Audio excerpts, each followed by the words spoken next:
فضيلة الشيخ وفقكم الله، يقول مر معنا أن البركة لا تنال إلا من الله سبحانه، فما حكم ما يقوله بعض الناس للزائر زارتنا البركة؟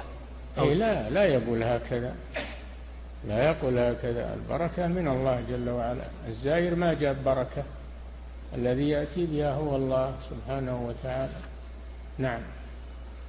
وهل مثلها يقول قول تباركنا بزيارتك؟